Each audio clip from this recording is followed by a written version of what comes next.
Is the Let's Play dead? No, it's not. Hey guys, it's John. That was a clip from a recent game theory video where Tom Robinson, the host, ponders if Let's Play videos are a dead genre on YouTube. And I decided to weigh in because I have a lot of personal investment in this topic. I was there for the Let's Play boom in the early 2010s. I never hit it big or anything, but I did pretty well for myself and I did it for a long time. I was uploading Let's Play videos on this channel starting all the way back in 2011, and it was my main content on YouTube until a couple years ago when I pivoted this channel to other topics that I'm also interested in. However, I actually still do make traditional Let's Play videos on my second channel. So I did Let's Plays, but I moved away from them, but I also still do them. I just keep crawling back. All that puts me in a unique position to comment on this topic. Are Let's Play videos dead? Well, no, I just said that. But I'll be happy to yap about why I think that is. And I'm also supposed to tell you that this video is sponsored by Rocket Money. So, at some point, I'm going to talk about that too.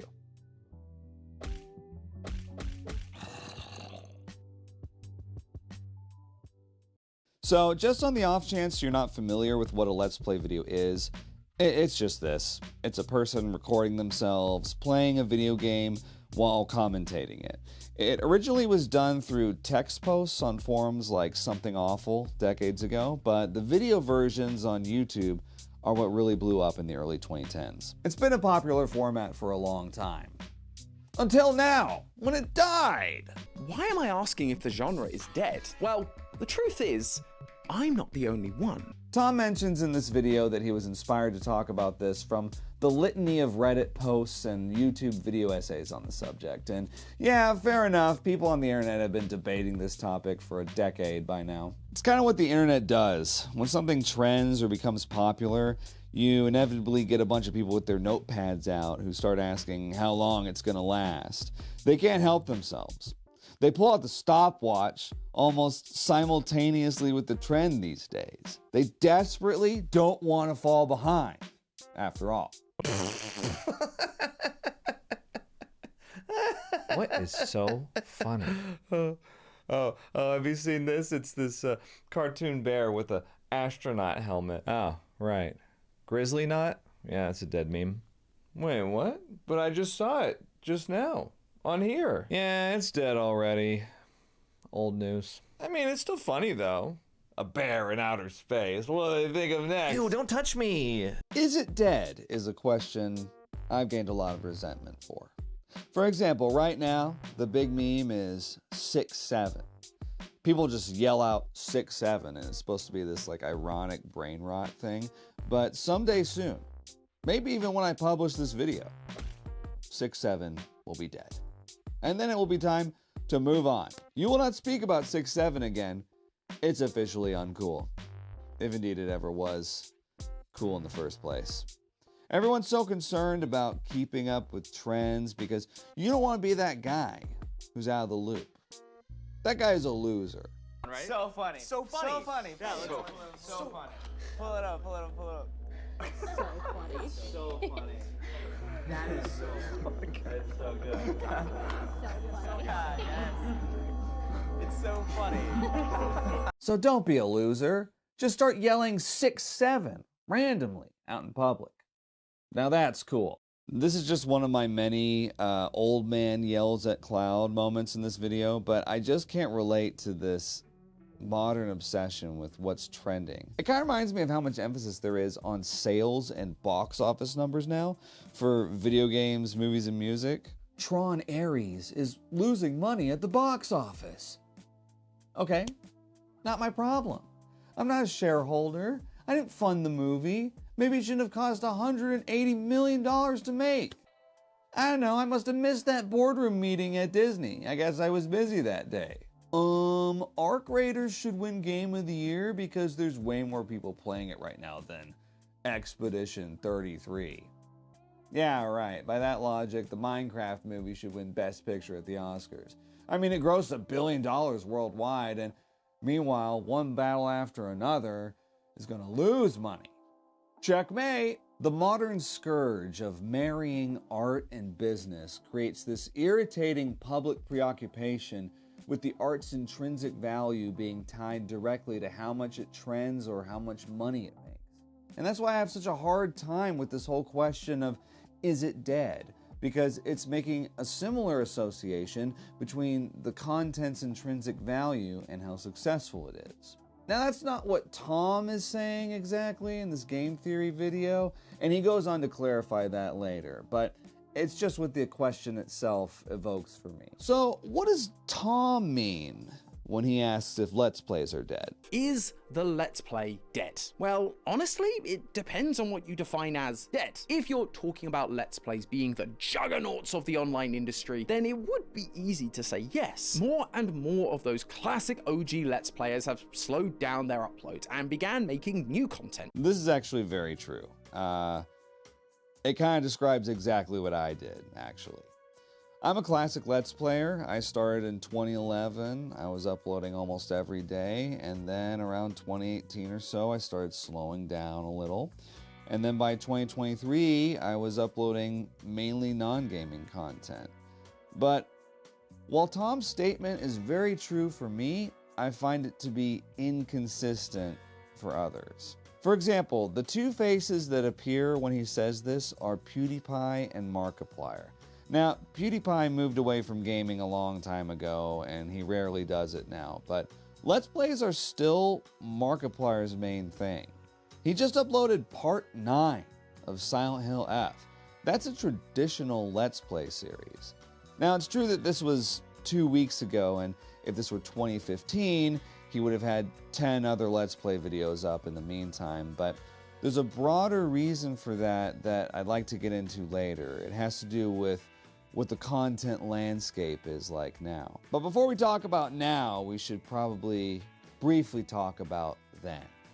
And before we talk about then, I have a quick story for you. It'll help illustrate the difference between then and now. 20 years ago, if you wanted to cancel a subscription, it was impossible because they didn't exist back then. Okay, 15 years ago, if you wanted to cancel a subscription, it was a big pain. Trust me, I was there. I forgot I had this one subscription until I was examining the paper bill that I got in the mail, and I realized that they were still charging me. And then I had to get the president of the company on the line in order to get it cleared up.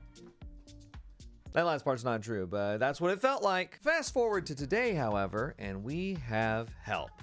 Like from this video's sponsor, Rocket Money. Rocket Money is a personal finance app that allows you to manage subscriptions, lower your bills, create custom budgets, and grow your savings, all in one place. With Rocket Money, I can see all my subscriptions in a single list, so they're much easier to keep track of.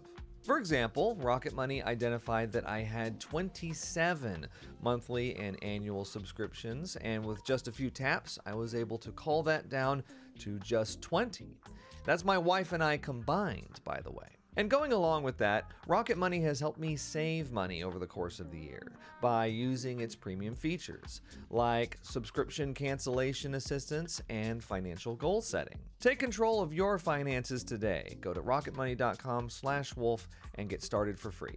Thank you so much to Rocket Money for sponsoring this video. Now let's get back to pining about the way some things used to be. What Tom talks about for most of his video is the history of Let's Plays.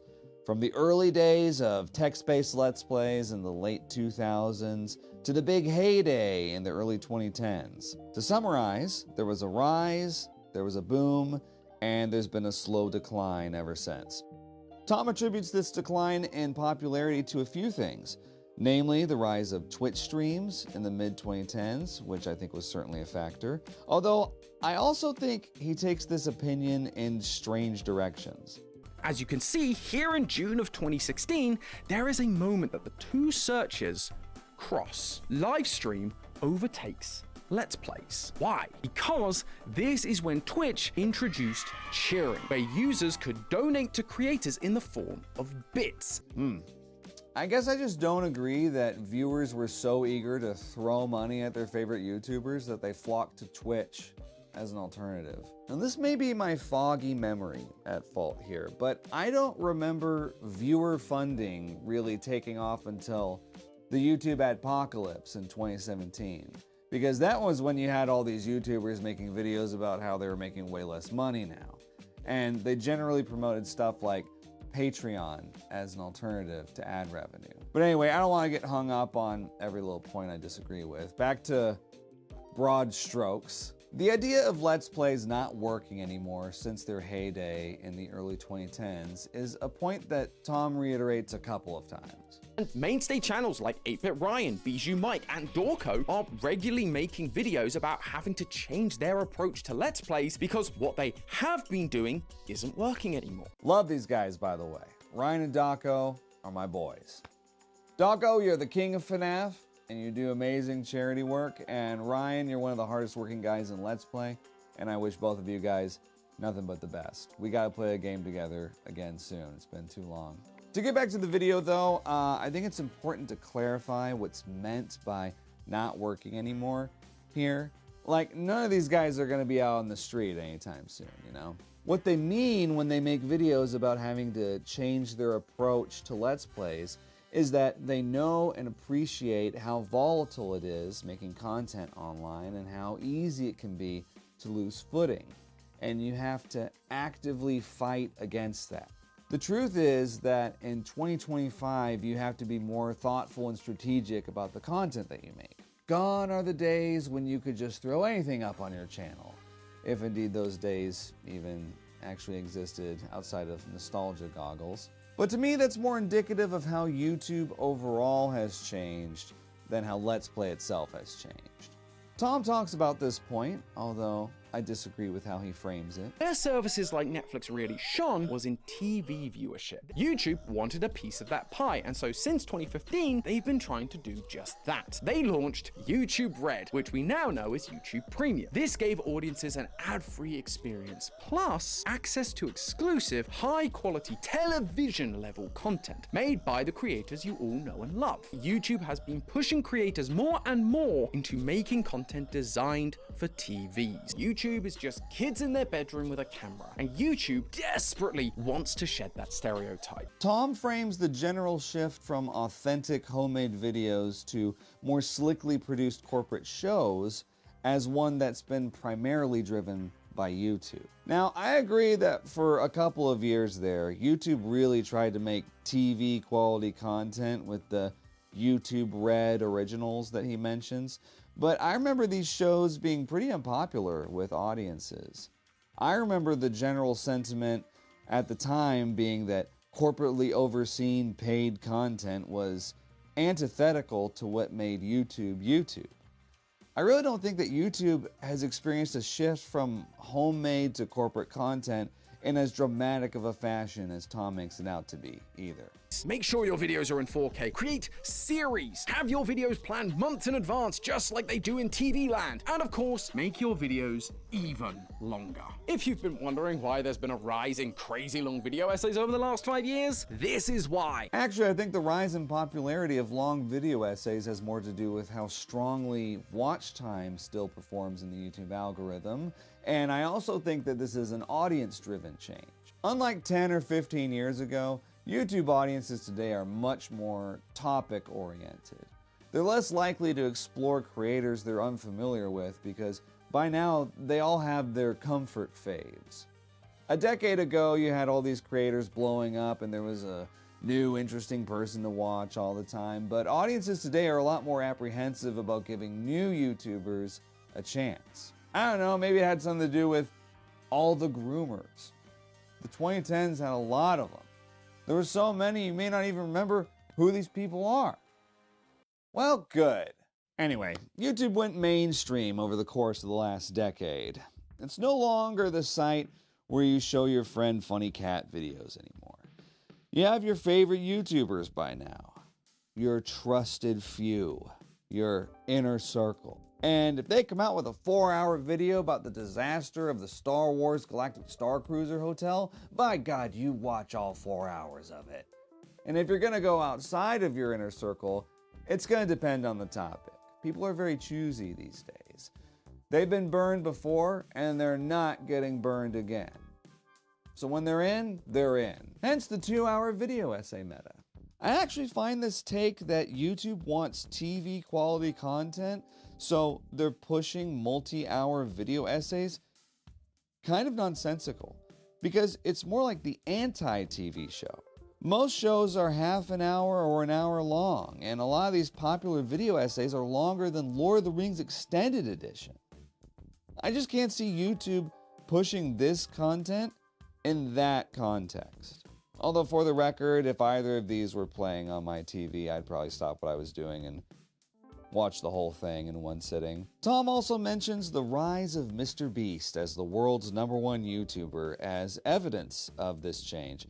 And again, I think Mr. Beast's content was chosen by audiences, not by YouTube overlords. The reason Mr. Beast's videos get hundreds of millions of views is because every second of the video is micromanaged and specifically engineered to keep you tuned in. And right now on YouTube, audience retention is king. And Mr. Beast literally obsesses over that metric. The first 30 to 60 seconds in every Mr. Beast video is painstakingly formulated to make you not click away. Let's Plays, on the other hand, well, you kind of have to start the video the way the game you're playing starts. So, in the current retention meta, it is true that Let's Plays don't exactly flourish.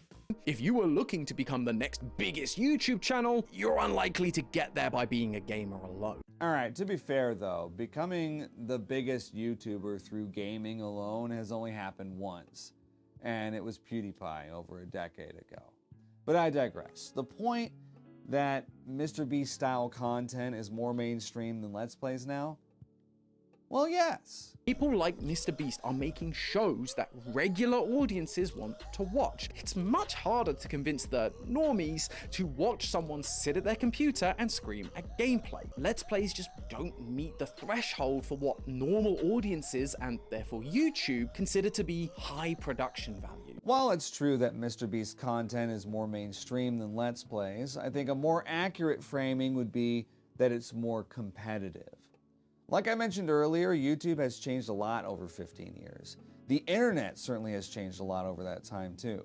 YouTube isn't just competing with Netflix and Hulu and these streaming services like Tom's video claims, it's also competing with itself. The traditional Let's Play video format was a lot more appealing when it didn't have as much competition for your attention. But there's more YouTubers now than ever, and people are spoiled for choice. The natural consequence of all that is that, frankly, people have to get better at making videos to stand out. Basically, I agree with Tom that content preferences on YouTube have changed and that Let's Play videos have declined in popularity. However, I disagree that the cause to this is fueled by corporate YouTube's need for TV quality entertainment, and I think the cause is more to do with audiences having higher standards and being choosier with what they watch, due to factors like increased competition on the platform, a disillusionment with YouTubers themselves, and just the natural ebb that happens after a trend concludes. But this is all like high-level industry analysis stuff. What about the average YouTuber? Have Let's Play videos fallen so far that regular people can't make a living from them anymore? Well, Tom says no, and so do I. Although his supporting evidence is kind of bizarre to me. However, that doesn't mean that Let's Plays are completely dead. Obviously, success is subjective. For some, it may be about having the most subscribers or views, and as we've talked about, that's gonna be a challenge. But for a lot of others, it may just be the ability to do YouTube full time. Tom does some quick maths and determines that in order to meet an average annual salary for a Let's Play channel, with average ad revenue of $5 per 1,000 views, you would need to pull in 1 million views per month. That if you're getting that amount of views per month, it doesn't put you in the top 100 channels, you'd likely be somewhere in the top 2,000 to 3,000 channels. And that doesn't include the fact that some people could survive on less. Okay, so these numbers, I'm not sure where he's getting them from. This is actually really convenient because my second channel currently gets about 1 million views per month, and currently it's sitting in the 500 to 600,000 range. So I'm not sure I get this top 2,000 or 3,000 thing he's talking about. So if Tom's talking about a very average Let's Play channel here, He's right, 1 million views per month is pretty solid, but nothing crazy at all. He's way off about the ranking, but also, if I may, way off about the ad revenue. A little financial transparency here, that $5 per 1,000 views he's mentioning is pretty low. Currently on my second channel, over the course of 2025 so far, my videos have averaged $9 per 1,000 views, so almost double what he's mentioned. And it's also worth noting that my Let's Play channel is not aggressively monetized at all. I don't have automatic mid-roll ads enabled. In fact, all the mid-roll ads on that channel are manually placed at predetermined ad break spots, so they don't interrupt anything. And this means that each 1 to 2 hour video usually only has 2 or 3 mid-roll ads. If I had automatic mid-rolls on like most people do, you'd see more like 20 ads per video, and it'd be more like $12 or even $15 per 1,000 views. So the good news from all that is that even with solid but average viewership, you can make a very decent living from Let's Play videos still, and you don't have to be anybody special at all to do that. I think that's the general point Tom is trying to make here as well, but my correction would be that it's even better than he makes it out to be. He's lowballing here. The last point he makes is that Let's Play isn't dead, it's just stagnant, and it needs someone to push it forward to its next evolution. The medium's not dead, it's just different now. If we do want Let's Plays back on top, it's gonna take another evolution within the genre. Maybe one of you watching has that drive and is able to take the things I've talked about today and apply it to your brand new Let's Play channel, evolving the genre and breaking into the mainstream market that YouTube is so desperately pushing toward. So I actually think that this is a lot of pressure to put on someone. You don't need that pressure. You've got enough going on in your life without having to theorize how you can push Let's Play videos forward as a genre. I also actually think that what he's talking about has already happened. I think Let's Plays have evolved, and there are plenty of creators that have adapted the format into a more digestible mainstream version of it. I'll give you a few examples actually. Indie Mouse will condense entire playthroughs of a game into a slickly edited single video format that shows highlights of a game from beginning to end. You get an abridged version of the story, and they're very entertaining. The commentary style is live, just like a traditional Let's Play is.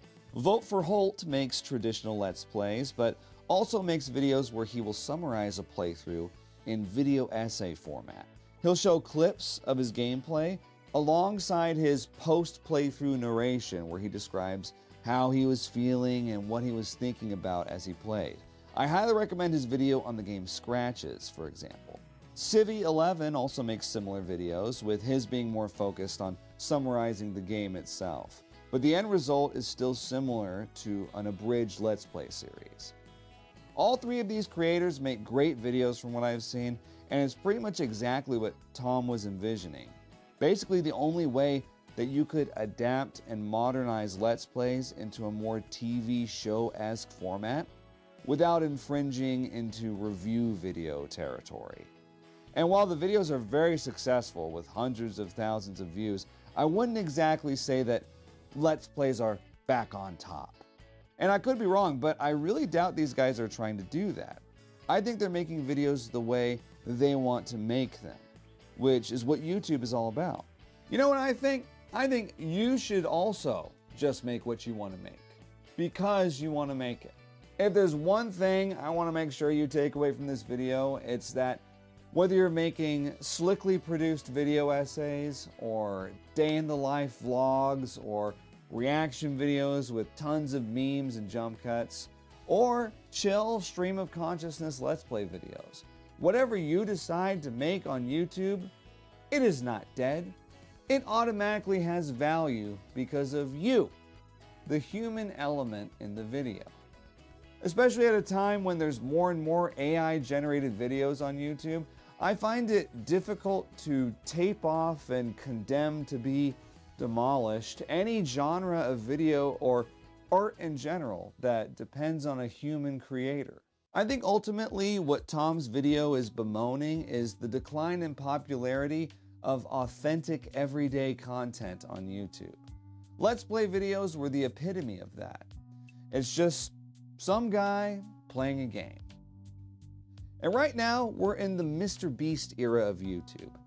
Everything has to be big, glamorous, slickly produced, and it seems like the assumption is that we're never going to see the pendulum swing back the other way.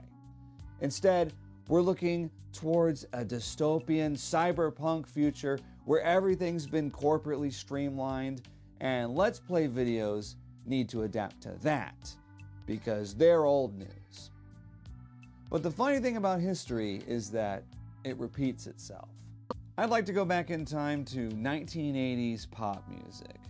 This is a decade actually pretty similar to what we're experiencing right now in pop culture. There was a huge emphasis on glitz and glam, to the point where even rock and roll was getting glammed up.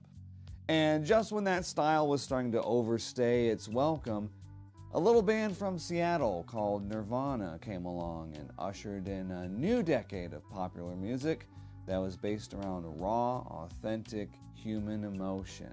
I'm admittedly oversimplifying it a little bit, but Nirvana, along with other grunge bands and other cultural touchstones at the time, successfully swung the pendulum back the other way.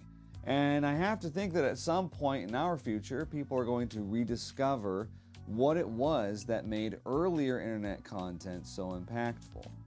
Right now, viewers generally want slick, highly produced content from their favorite internet creators, but all formats and tastes wax and wane in and out of mainstream popularity, and I really think that there will be a new bottom-up grassroots wave of internet content that surges in popularity again. But the best thing to do in the meantime is to not care how popular the stuff you want to make is, and just make it anyway. No genre, no format is dead or hopeless, and despite what trends or doesn't trend, there's room for everyone of all personalities and styles if the content is good.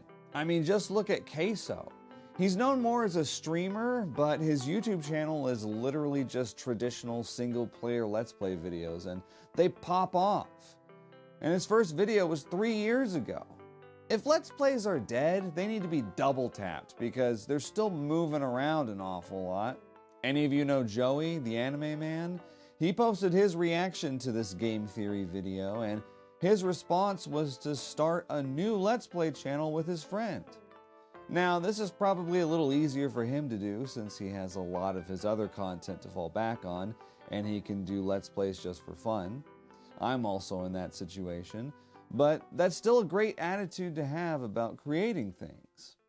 Make the videos you want to make because you want to make them. Regardless of what's dead, you're alive.